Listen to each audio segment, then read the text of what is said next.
मोती गुस्सा होकर कहता है क्यों ना मालकिन को ही फेंक दो फिर, वही तो उस लड़की को मारती है। लेकिन औरत जात पर सींग चलाना मना है, ये भूल जाते हो। इसके माध्यम से प्रेमचंद जी हमारी भारतीय संस्कृति के आदर्श को दिखाते हैं। पाठ में कई जगह आता है जो प्रेमचंद जो है भारतीय संस्कृति को दर्शाते हैं। तो कहता है कि नहीं, ये हमारे आदर्शों के विरुद्ध है, क्योंकि औरत जात पर हाथ उठाना जो है सही नहीं है। तुम तो किसी तरह निकलने ही नहीं दोगे। अब मोती जो चिढ़कर कहता है कि तुम कुछ करने नहीं दोगे, हम तो यहाँ से निकल ही नहीं पाएंगे, बताओ, तुड़ाकर भाग चले। फिर कहता है कि ठीक है, ना मैं उसके पिता को मारूंगा ना मैं उस औरत को मारूंगा, तो तुड़ाकर चलते हैं। हाँ, यह मैं स्वीकार करता हूँ। हीरा कहता है कि हाँ ये ठीक है, लेकिन इतनी मोटी रस्सी टूटेगी कैसे? इसका एक उपाय है। पहले रस्सी को थोड़ा थोड़ा चबा लेते हैं, फिर एक झटके में टूट जाएगी। रात को जब बालिका रोटियां खिलाकर चली गई, दोनों रस्सियां चबाने लगे, पर मोटी रस्सी मुंह में न आती थी। बेचारे बार बार जोर लगाकर रह जाते थे। सहसा अचानक से घर का दरवाजा खुलता है। वही लड़की निकली।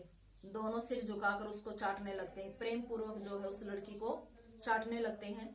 दोनों की पूंछ खड़ी हो गई। उसने उनके माथे सहलाए और बोली, खोल देती हूँ, चुपके से भाग जाओ, नहीं तो यहाँ लोग मार डालेंगे। आज घर में सलाह हो रही है कि इनके नाकों में नाथ डाल दी जाएगी, कि घर में सलाह बना रहे हैं कि तुम्हारे नाक में नाथ पड़वा दी जाएगी। आपने जो है बग्गी में जो उड़े जाने वाले झोटे और बैल के जो है नाक में नाथ जो है फोड़ी हुई देखी होगी, उसमें से जो है रिसाव रहता है, और उस रिसाव के कारण जब भी वो रस्सी खींची जाती है तो बैल को जो है अत्यधिक दर्द होता है और वो वहीं रुक जाता है। तो अब जो है एक ही तरीका निकाला गया है दोनों को रोकने के लिए, कि इनकी नाक में जो है नकेल फुड़वा दी जाए। एक पूरी वीडियो एनसीईआरटी की जो है इसके ऊपर बनी थी कि पशुओं के नाक के अंदर जो है उस रिसाव के कारण हमेशा एक घाव बना रहता है, और उस घाव के कारण जो है पशु को अत्यधिक दर्द होता है जब हम उस रस्सी को खींचते हैं। आपको एक छोटा सा घाव लग जाता है तो आप बहुत ज्यादा परेशान होते हैं, और वो घाव जो है पशु के नाक में हमेशा रहता है, तो इस कारण से उसे अत्यधिक दर्द सहना पड़ता है। तो छोटी लड़की उन दोनों के प्रति जो है प्यार के कारण उन्हें कहती है कि यहाँ से भाग जाओ। उसने गराओ रस्सी को खोल दिया, पर दोनों चुपचाप खड़े रहे। मोती ने अपनी भाषा में पूछा, आप चलते क्यों नहीं?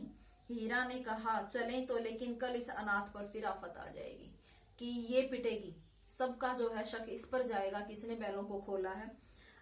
सब इसी पर संदेह करेंगे, शंका करेंगे। सहसा बालिका चिल्लाई, दोनों फूफा वाले बैल भागे जा रहे हैं। तो लड़की चिल्लाना शुरू कर देती है, ओ दादा ओ दादा, दोनों बैल भागे जा रहे हैं, जल्दी दौड़ो। गया हड़बड़ा कर भीतर से निकला और बैलों को पकड़ने लगा। वे दोनों भागे। गया ने पीछा किया और फिर तेज हुए। गया ने शोर मचाया, फिर गांव के कुछ आदमियों को भी साथ में लेने के लिए लौटा। दोनों मित्रों को भागने का मौका मिल गया, सीधे दौड़ते चले गए। यहाँ तक कि मार्ग का ज्ञान भी न रहा, वो रास्ता भूल गए। जिस परिचित मार्ग से आए थे उसका पता न था, क्योंकि दौड़ दौड़ में वे जो है मार्ग नहीं देख पाए और रास्ता भूल जाते हैं और आगे निकल जाते हैं। नए नए गांव जो है उन्हें दिखाई देने लगते हैं। तब दोनों एक खेत के किनारे खड़े होकर सोचने लगते हैं कि अब क्या किया जाए, क्योंकि रास्ता तो वे भूल चुके थे कि जिस रास्ते से वे आए थे वो रास्ता निकल चुका था। हीरा ने कहा, मालूम होता है कि राह भूल गए, रास्ता भूल गए। तुम भी तो बेताशा कि बिना देखे समझे जो है भागे। वही उसे मार गिराना था, कि वही उसे मार गिराते तो सही रहता।